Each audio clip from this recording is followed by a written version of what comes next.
باللہ من الشیطان الرجیم بسم اللہ الرحمن الرحیم تلک من انباء الغیب نوحیہا الیک ما کنت تعلمها انت ولا قومك من قبل هذا فاصبر ان العاقبة للمتقین صدق اللہ العلی العظیم۔ رفقائے گرامی، حضرت نوح علیہ السلام کی ذات گرامی مذہبوں کی تاریخ میں اس طرح کی حیثیت رکھتی ہے جس طرح کسی آبادی میں کوئی بلند ٹاور ہو، بڑا ستون ہو، بڑا مینار ہو، بڑا پہاڑ ہو، یعنی جس کو دیکھ کر لوگ ہدایت حاصل کرتے ہیں، رہنمائی حاصل کرتے ہیں اور دور سے نظر آتا ہے کہ یہاں کوئی موجود ہے۔ حضرت نوح علیہ السلام نے جس اخلاص کے ساتھ طویل مدت تک اللہ تبارک و تعالیٰ کے دین کا کام کیا ہے، اللہ تعالیٰ نے حضرت نوح علیہ السلام کو یہ عزت اور یہ اعزاز بخشا ہے، اور ان کا یہ قصہ محمد رسول اللہ صلی اللہ علیہ وآلہ وسلم پر اللہ تعالیٰ کے عنایات کا اظہار ہے اور آپ کی نبوت کی صداقت کی دلیل بھی ہے۔ اس لیے کہ محمد رسول اللہ صلی اللہ علیہ وسلم جس قوم میں پیدا ہوئے وہ ان پڑھ قوم تھی، ان کی اپنی کوئی تاریخ نہیں تھی، کوئی لکھی ہوئی تاریخ نہیں تھی۔ خود محمد رسول اللہ صلی اللہ علیہ وسلم بھی پڑھے لکھے نہیں تھے، اور نہ آپ نے تعلیم کے لیے اپنے ملک کو چھوڑ کر کسی دوسرے ملک کا سفر کیا تھا۔ تو اس قوم کی اپنی جو تاریخ و تہذیب تھی وہ کسی کتاب میں لکھی ہوئی نہیں تھی، بس سینہ گزٹ تھا، سینہ در سینہ کچھ روایات چلتی آئی تھیں اور اس کو ان کی تہذیب کہا جاتا تھا۔ اور اس طرح کی قومیں جو اپنی تہذیب نہ رکھتی ہوں یا اپنی تہذیب سے جدا کر دی گئی ہوں، اپنی تہذیب سے بیگانہ کر دی گئی ہوں، وہ قومیں ایک نئی تہذیب کو قبول کرنے کے لیے بالکل تیار ہوتی ہیں۔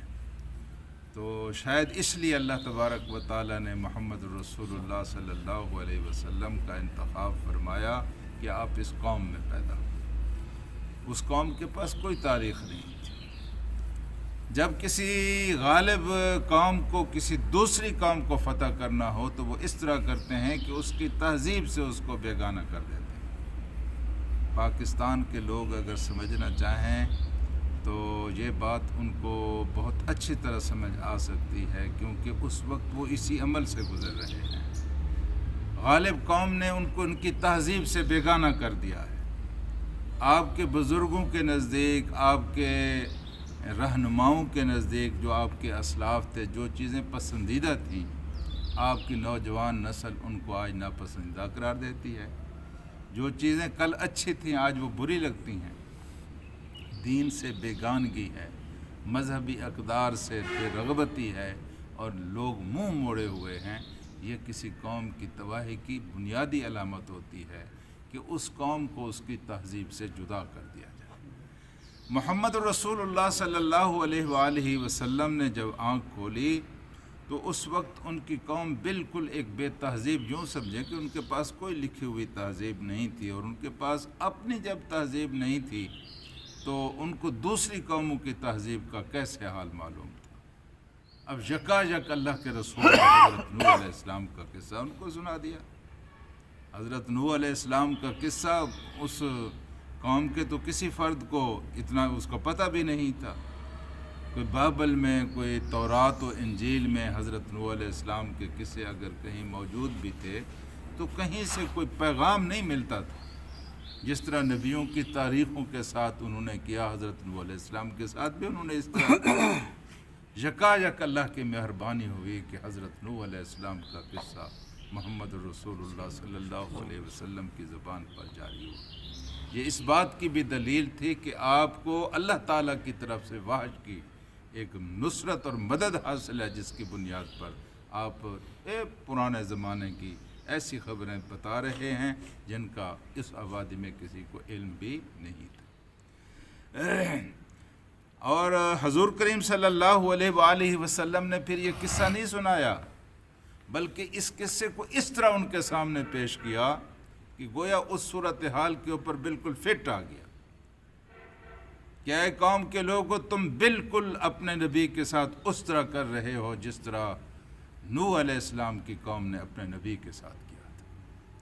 اور پھر ان کو یہ بھی بتا دیا کہ اللہ کے نبیوں کے ساتھ جو قوم اس طرح کا سلوک کرتی ہے وہ قوم بالکل اسی انجام سے دوچار ہوتی ہے جس انجام سے حضرت نوح علیہ السلام کی قوم دوچار ہو۔ صرف قصہ سنایا نہیں بلکہ اس کو فٹ اور منطبق بھی کر دیا۔ یہ قرآن مجید کا اعجاز ہے۔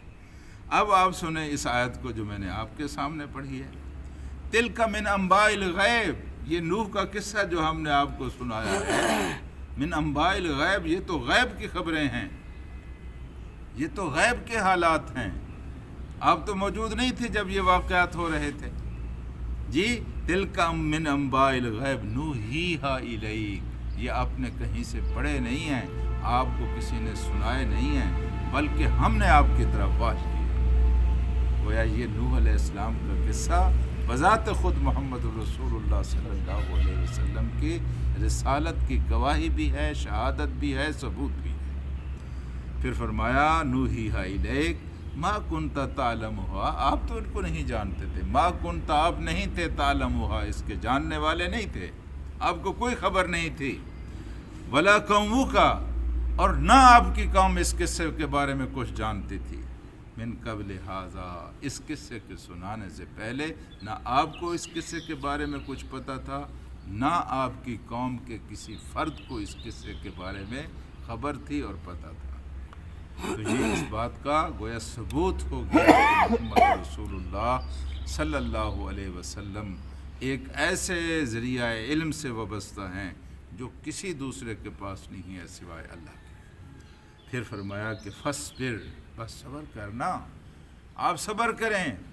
اب ہم نے آپ کے سامنے نوح علیہ السلام کا قصہ رکھ دیا ہے نا، آپ کی تو 63 سال زیادہ سے زیادہ عمر تھی، حضرت نوح علیہ السلام کی 950 سال تک عمر تھی، تو آپ کے ساتھ جو بے وفائی ہو رہی ہے اس سے پہلے حضرت نوح علیہ السلام کے ساتھ بھی ہوتی رہی، لیکن بالآخر اللہ تبارک و تعالیٰ نے حضرت نوح علیہ السلام کو عزت، کامیابی عطا فرمائی اور اس کی قوم غرق ہوئی۔ آپ بھی صبر کے ساتھ کام کرتے رہیں، ان العاقبۃ للمتقین، انجام کار جو ہوتا ہے نا، اچھا انجام، وہ کس کا ہوتا ہے؟ متقین کا ہوتا ہے۔ یزید کے بھی بڑے ڈنکے بجے تھے جب اس نے حضرت حسین کو شہید کیا تھا، اس وقت تو کہتے تھے بغاوت کو چلتی گئی، لیکن آج کون نام یزید کا عزت کے ساتھ لیتا ہے؟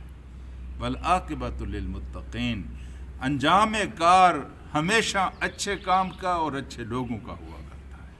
وقتی طور پر اگر برے لوگ کچھ غالب بھی آ جائیں، اہل حق کو کچھ دبا بھی دیں، مٹا بھی دیں، کوئی فرق نہیں پڑتا، لیکن انجام کار کس کا ہوتا ہے؟ وہ متقین کا ہوتا ہے، دنیا میں بھی اور آخرت